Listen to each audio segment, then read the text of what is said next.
reduce or eliminate the harmful effects of hazardous noise. Earplugs, canal caps, and earmuffs all provide different degrees of protection. If necessary, you can use both plugs and muffs in extremely noisy situations. When harmful dust, fumes, and vapors make the air dangerous to breathe, respiratory protection is what we need. Respiratory hazards can do serious damage.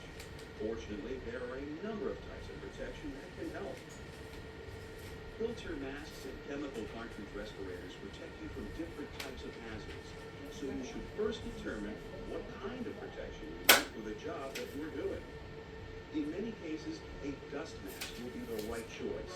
It does a good job stopping things like sawdust and plaster dust from getting into your nose and mouth.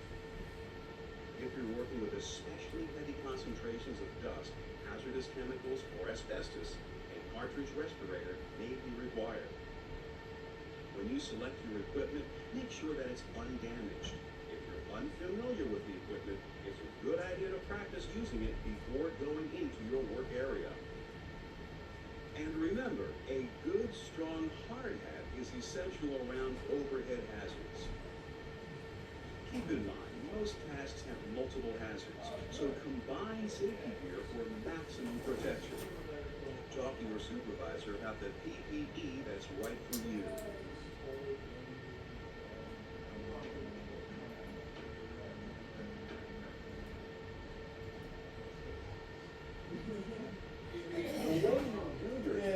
Just as important as the safety precautions that you take.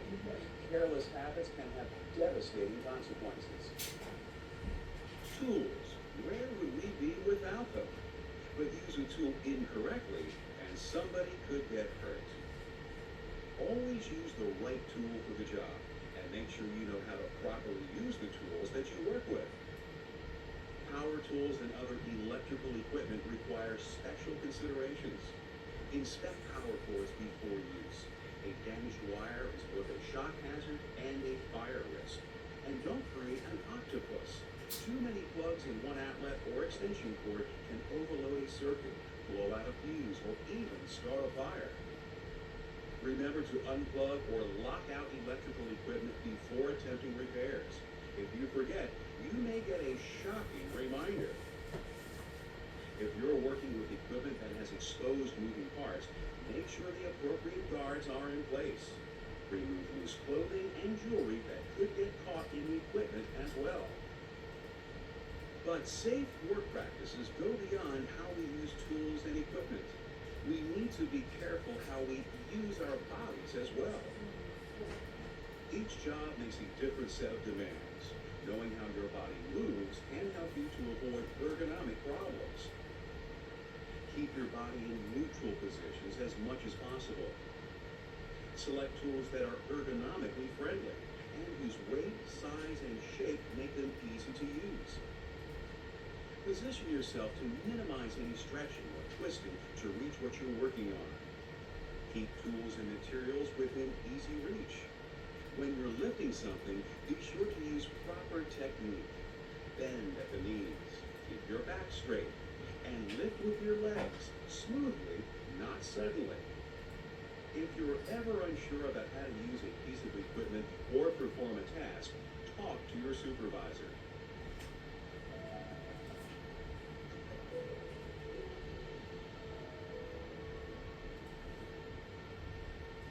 No matter how careful we are, no matter what precautions we take, accidents still happen.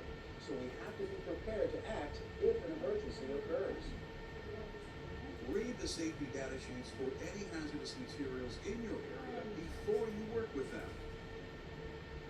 SDSs should be kept in a central location for quick reference. Clean up any chemical spills immediately, but be careful. Make sure you know what chemicals you're dealing with and the tools and materials that should be used in the cleanup process. Water is almost always the first line of defense when someone is splashed by a hazardous chemical, so know where the nearest source of water is on your work site. If a chemical splashes onto your skin or into your eyes, rinse the affected area for at least 15 minutes, then get medical attention. fires are another major threat on many work sites. Nowadays, they can involve toxic fumes and vapors, which makes them more dangerous than ever. You can sometimes fight small fires and prevent them from spreading, so know where the fire extinguishers are on your work site and how to use them. Remember, there are different types of extinguishers for different types of fires. Be sure that you have the correct one for the fire that you're fighting. But don't try to fight a fire if it's getting out of hand. Call 911 and let the fire department handle it. And know at least 2 evacuation routes that you can use if you ever need to leave your work area. Basic first aid and CPR can be valuable skills in many emergency situations, but don't try anything unless you have the proper training. You could do more harm than good. Never underestimate the seriousness of an injury. Seek medical attention as soon as possible. Above all, the key to handling emergency situations is to stay calm. Well, that brings us to the end of your orientation to safety. Let's review. Mental preparation is important. Concentrate, stay alert, and be aware. Focus on accident prevention. Look out for hazards and remove them. Use the correct PPE for the job that you are doing. Follow safe work practices. Use proper procedures and eliminate careless habits. And remember to prepare yourself for emergencies. If we all work together and look out for each other, we can't help but make safety our top priority.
How long's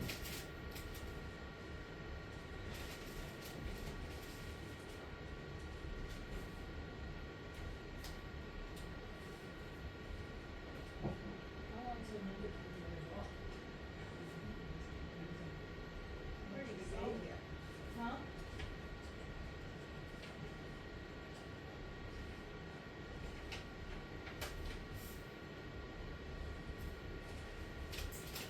What food could they work on? Right there. Right in there. I'll tell you what, when he put that freaking needle in, that hurt. I almost grabbed the chair and he goes, "Don't grab me." I'm like, "I'm trying not to." It hurts so bad. You